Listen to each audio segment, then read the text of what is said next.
The Uncle Erich Presents podcast is remastering and presenting the old classic crime, suspense, murder mystery radio broadcasts.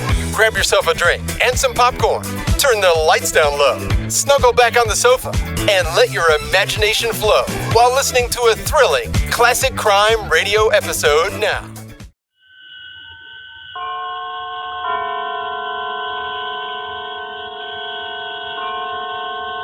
The Columbia Network takes pleasure in bringing you Suspense.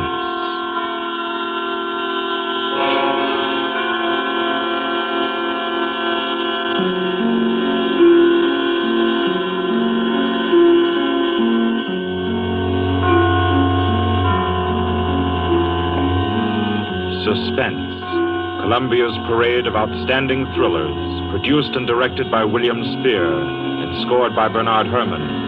The notable melodramas from stage and screen, fiction and radio, presented each week to bring you to the edge of your chair, to keep you in suspense.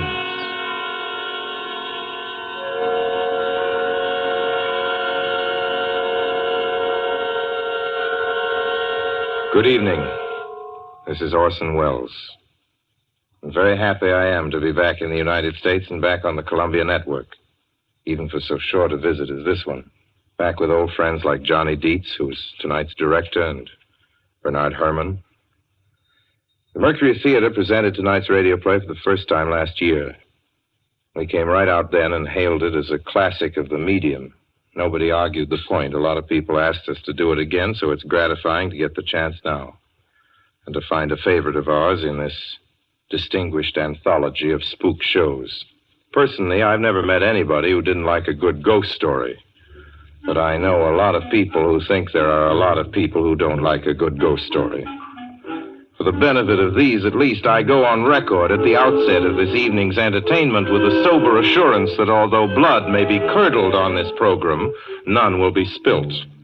There's no shooting, knifing, throttling, axing, or poisoning here. No clanking chains, no cobwebs, no bony and or hairy hands appearing from secret panels, or better yet, bedroom curtains. If it's any part of that dear old phosphorescent foolishness that people who don't like ghost stories don't like, then again, I promise you, we haven't got it. Not tonight. What we do have is a thriller.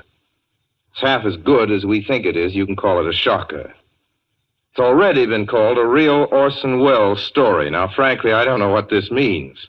I've been on the air directing and acting in my own shows for quite a while now, and I don't suppose I've done more than half a dozen thrillers in all that time. Honestly, I don't think even that many, but it seems I do have a reputation for the uncanny. Quite possibly, a little escapade of mine involving a couple of planets, which shall be nameless, is responsible. Doesn't really matter. Don't think I disapprove of thrillers. I don't. A story doesn't have to appeal to the heart. It can also appeal to the spine. Sometimes you want your heart to be warmed, and sometimes you want your spine to tingle. The tingling, it's to be hoped, will be quite audible as you listen tonight to The Hitch Hiker. That's the name of our story, The Hitch Hiker.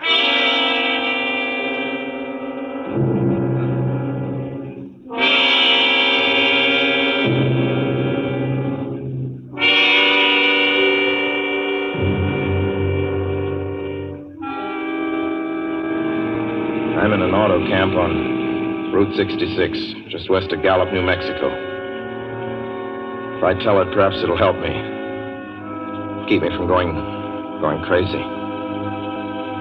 I gotta tell this quickly. I'm not crazy now. I feel perfectly well, except that I'm running a slight temperature. My name is Ronald Adams. I'm 36 years of age, unmarried, tall, dark, with a black mustache. I drive a 1940 Buick, license number 6Y175189. I was born in Brooklyn. All this I know. I know that I'm at this moment perfectly sane. That it's not me who's gone mad. It's something else. Something utterly beyond my control. I've got to speak quickly. At any minute, the link may break. This may be the last thing I ever tell on Earth. The last night I ever see the stars. 6 days ago, I left Brooklyn to drive to California. Goodbye, son.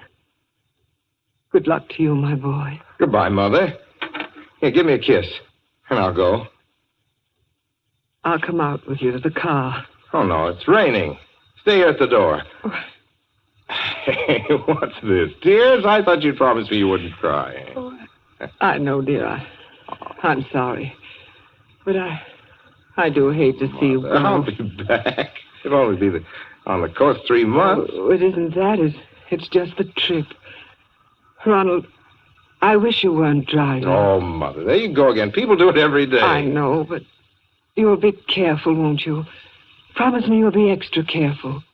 Don't fall asleep or drive fast or pick up any strangers on the road. Oh, gosh. I think I was still 17 here, you told me. Oh, and wire me as soon as you get to Hollywood, won't you, son? Of course I will. Don't you worry. There's nothing going to happen. It's just 8 days of perfectly simple driving on smooth, decent, civilized roads with a hot dog or a hamburger stand every 10 miles.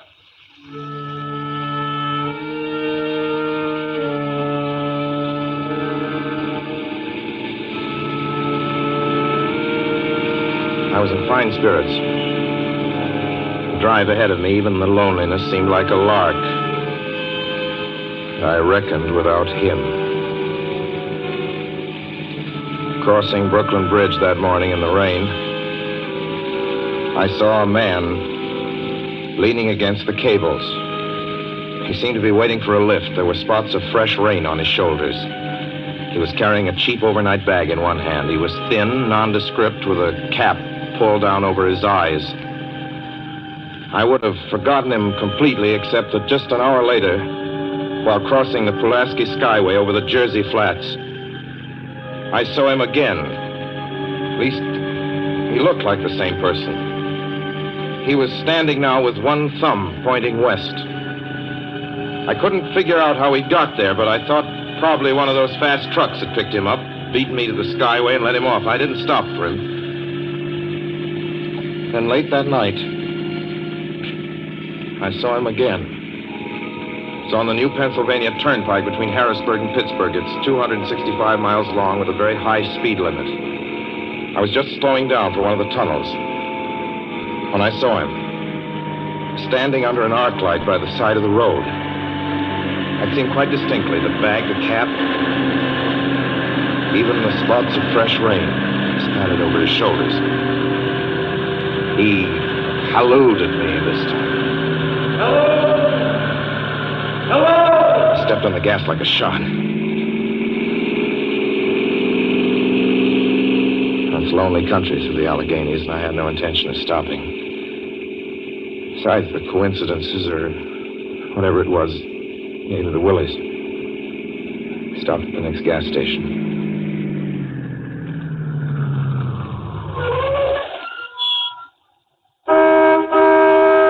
Yes, sir.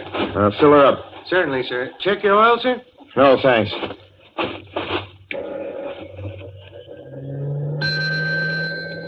Nice night, isn't it? Yes. It hasn't been raining here recently, has it? Not a drop of rain all week. Oh? Oh, I suppose that doesn't done your business any harm. Oh, people drive through here all kinds of weather. Mostly business, you know. There aren't many pleasure cars out on the turnpike this season of the year. I suppose not. What about hitch hikers? Hitch hikers here? What's the matter? Don't you ever see any? Not much. If we did, it'd be a sight for sore eyes. Why? Oh, I'd be a fool who started out to hitch rides on this road. Look at it. Then, you've never seen anybody? No. Maybe they get the lift before the turnpike starts. I mean, you know, just before the toll house. But then it'd be a mighty long ride. Most cars wouldn't want to pick up a guy for that long a ride. And you know, this is pretty lonesome country here. Mountains and woods. You ain't seen anybody like that, have you? No. Oh, no, not at all. I was just a technical question. I see. Well, that'll be just $1.49 with the tax.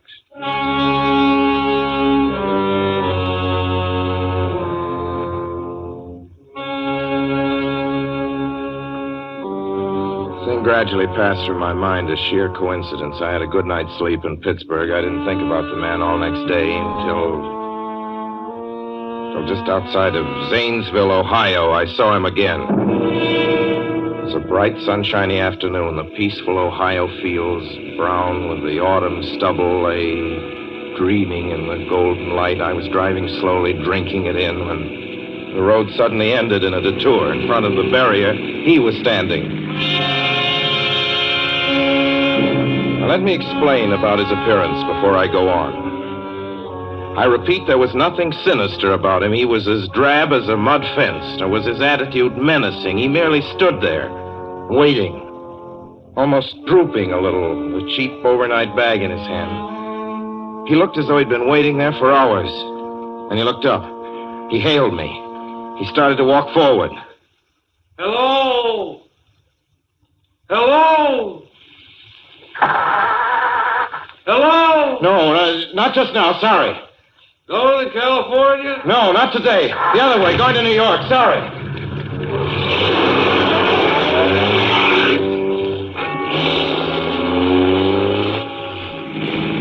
After I got the car back on the road again, I felt like a fool. Yet the thought of picking him up, of having him sit beside me, was somehow unbearable. At the same time, I felt more than ever unspeakably alone.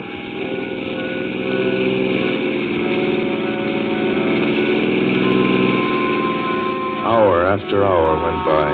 Fields, the towns ticked off one by one. The light changed. I knew now that I was going to see him again.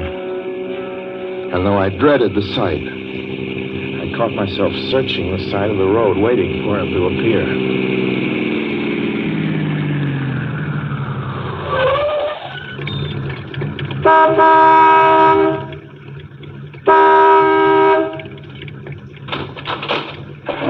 Yeah, what is it? What do you want? Sell sandwiches and pop here, don't you? Yeah, we do in the daytime. But we're closed up now for the I night. know, but I was wondering if you could possibly have a cup of coffee, black coffee, just... No, not this time of night, mister. My wife's a cook. She's in bed. No, don't shut the door, please. Listen, just a minute ago... just a minute ago, there was a man standing here right beside the stand, a suspicious-looking man. I don't mean to disturb it. You see, I was driving along when I just happened to look, and there he was. How's he doing? Well, nothing. You've been taking a nip. That's what you've been doing. Now, on your way before I call out Sheriff Oates.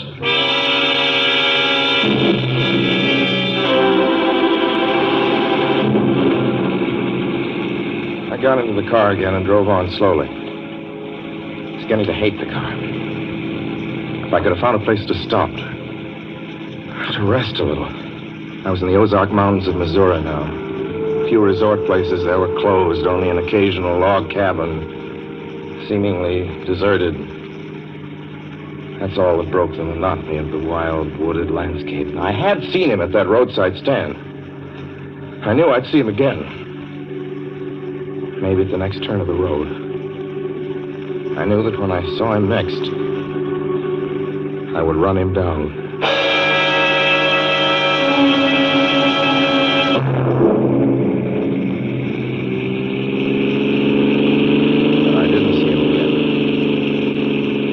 See him until late next afternoon. I stopped a car at a sleepy little junction just across the border into Oklahoma to let a train pass by. When he appeared across the tracks, leaning against a telephone pole. Perfectly airless, dry day. The red clay of Oklahoma was baking under the southwestern sun. Yet there were spots of fresh rain on his shoulders. I couldn't stand that. Without thinking, blindly, I started the car across the tracks. He didn't even look up at me. He was staring at the ground. I stepped on the gas hard, veering the wheel sharply toward him. I could hear the train in the distance now, but I didn't care. And something went wrong with the car. The train was coming closer. I could hear its bell ringing and the cry of its whistle. Still, he stood there. And now I knew that he was beckoning me to my death.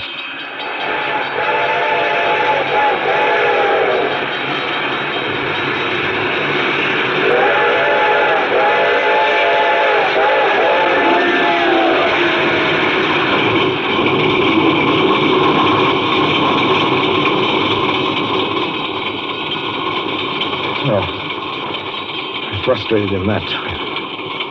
The starter worked at last. I managed to back up. When the train passed, he was gone. I was all alone in the hot, dry afternoon.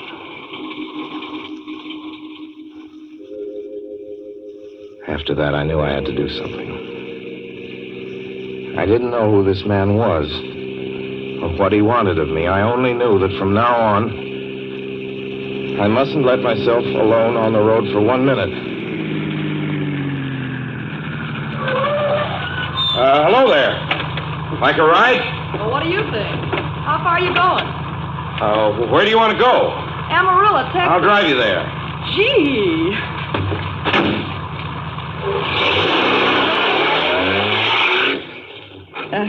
You mind if I take off my shoes? My dogs are killing me. Go right ahead. Oh, gee, what a break You this hitch is. hike much? Sure, only it's tough sometimes in these great open spaces to get the break. I should think it would be, though. I'll bet you get a good pickup in a fast car. If you did, you could get places faster than, say, another person in another car, couldn't you? I don't get you. Well, take me, for instance. Suppose I'm driving across the country, say, at a nice, steady clip, about 45 miles an hour. Couldn't a girl like you just standing beside the road waiting for lifts beat me to town? Or any town, provided she got picked up every time in a car doing from 65 to 70 miles an hour? I don't know. What difference does it make? Oh, no difference. It's just a crazy idea I had sitting here in the car. Oh, imagine spending your time in a swell car thinking of things like that. What would you do instead? What would I do? If I was a good-looking fella like yourself, why, I just enjoy myself every minute of the time. I'd sit back and relax. And if I saw a good-looking girl along the side of the road, hey, look out! Did you see him? See who? A man standing beside the barbed wire fence. I didn't see anybody. It wasn't nothing but a bunch of cows and a wire fence. No? What'd you think you was doing? Trying to run into the barbed There's wire a man fence? there, I tell you, a thin gray man with an overnight bag in his hand. And I was trying to run him down. Run him down? You mean kill him? Say you didn't see him back there? You sure? I didn't see a soul. As far as Watch that's concerned. for him the next time and keep watching. Keep your eyes peeled on the road. He'll turn up again. Maybe any minute now. There! Look there!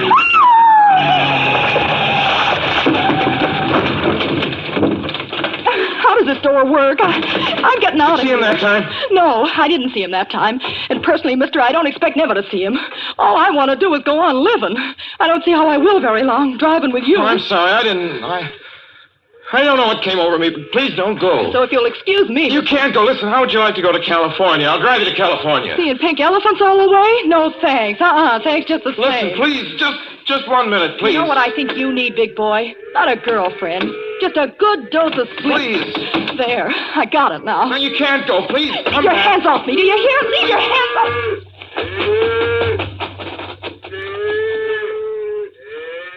She ran from me. As though I were a monster. A few minutes later, I saw a passing truck pick her up. I knew then that I was utterly alone. It was in the heart of the great Texas prairies. There wasn't a car on the road after the truck went by. I tried to figure out what to do, how to get hold of myself.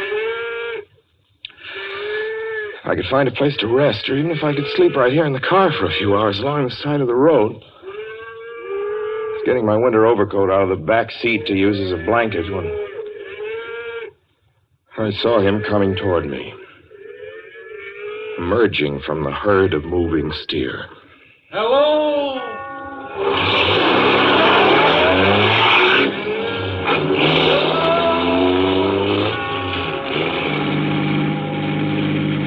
Maybe I should have spoken to him then. Fought it out then and there. For now, he began to be everywhere. Wherever I stopped, even for a moment, for gas, for oil, for a drink of pop, a cup of coffee, sandwich, he was there. I saw him standing outside the auto camp in Amarillo that night when I dared to slow down. I was sitting near the drinking fountain of a little camping spot just inside the border of New Mexico. He was waiting for me outside the Navajo reservation where I stopped to check my tires. I saw him in Albuquerque when I bought 20 gallons of gas. I was afraid to stop now. I began to drive faster and faster. I was in lunar landscape now. The great arid mesa country of New Mexico. I drove through it with the indifference of a fly crawling over the face of the moon. Now he didn't even wait for me to stop.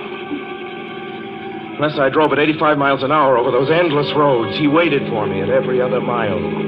I'd see his figure, shadowless, flitting before me, still in its same attitude, over the cold, lifeless ground, flitting over dried-up rivers, over broken stones cast up by old glacial upheavals, flitting in that pure and cloudless air. I was beside myself when I finally reached Gallup, New Mexico this morning. There's an auto camp here. Cold, almost deserted this time of year. I went inside and asked if there was a telephone. I had the feeling that if only I could speak to someone familiar, someone I loved, I could pull myself together.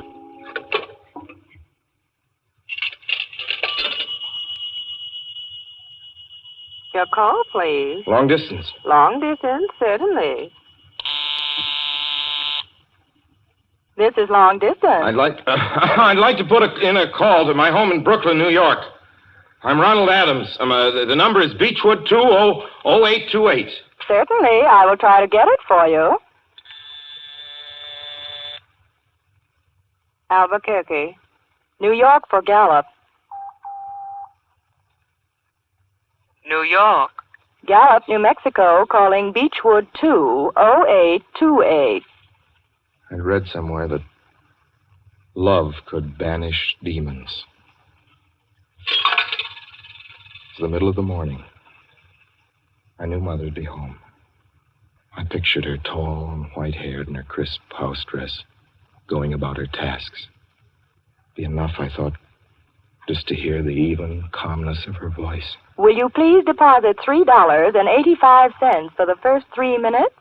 When you have deposited $1.50, will you wait until I have collected the money?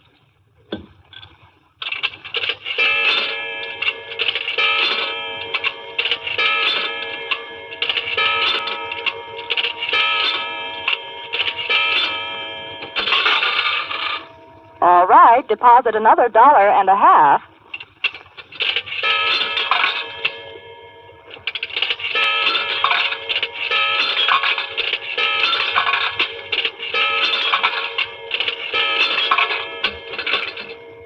Will you please deposit the remaining 85 cents?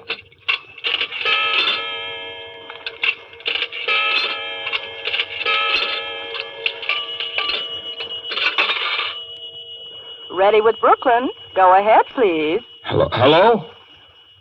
Mrs. Adams' residence. Hello, Mother? This is Mrs. Adams' residence. Who is it you wish to speak to, please? What? Oh, who's this? This is Mrs. Whinney. Mrs. Whinney? I don't know any Mrs. Whinney. Is this Beechwood 20828? Yes? Where's my mother? Where's Mrs. Adams? Mrs. Adams is not at home. She's still in the hospital. The hospital? Yes. Who is this calling, please? Is it a member of the family? Well, what's she in the hospital for? She's been prostrated for 5 days. Nervous breakdown. But who is this Nervous calling? breakdown? Well, my mother never was nervous. It's all taken place since the death of her oldest son, Ronald. Death of her oldest son, Ronald? Hey, what's this? What number is this? This is Beechwood 20828. It's all been very sudden. He was killed just 6 days ago in an automobile accident on the Brooklyn Bridge. Your 3 minutes are up, sir. Your 3 minutes are up, sir. Your 3 minutes are up, sir. And so I'm sitting here in this deserted auto camp in Gallup, New Mexico. I'm trying to think. Trying to get hold of myself. Otherwise, I'm going to go crazy. Outside, it's night. The vast, soulless night of New Mexico. 1,000,000 stars are in the sky. Ahead of me stretch 1,000 miles of empty mesa. Mountains, prairies, desert. Somewhere among them, he's waiting for me. Somewhere I shall know who he is and who I am.